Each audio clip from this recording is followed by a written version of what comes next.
Pro-Bike'i poolfinaal, isegi üks finalist juba selgunud ja meil käib praegu Street A poolfinalistide selgitamine.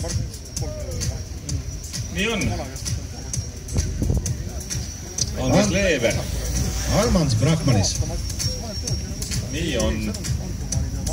Armandsil ei ole auto täna käinud 14-0. Et ta on võimeline sõitma seal ikka 13,5 kanti ka sellega.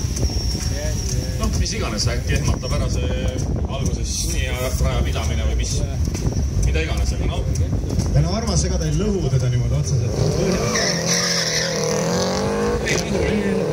Sinul oli see, kes kurva haiget sai ja elame veel taks. See jah, mis see liiga liiga. See kõik on hästi, aga ma arvan, et see sõit nüüd, kui siit imet ei juhtu, siis Andres Leever läheb siit väga turvaliselt edasi. 13.6, täpselt nagu peab. Andres Leever edasi. Täpselt nii.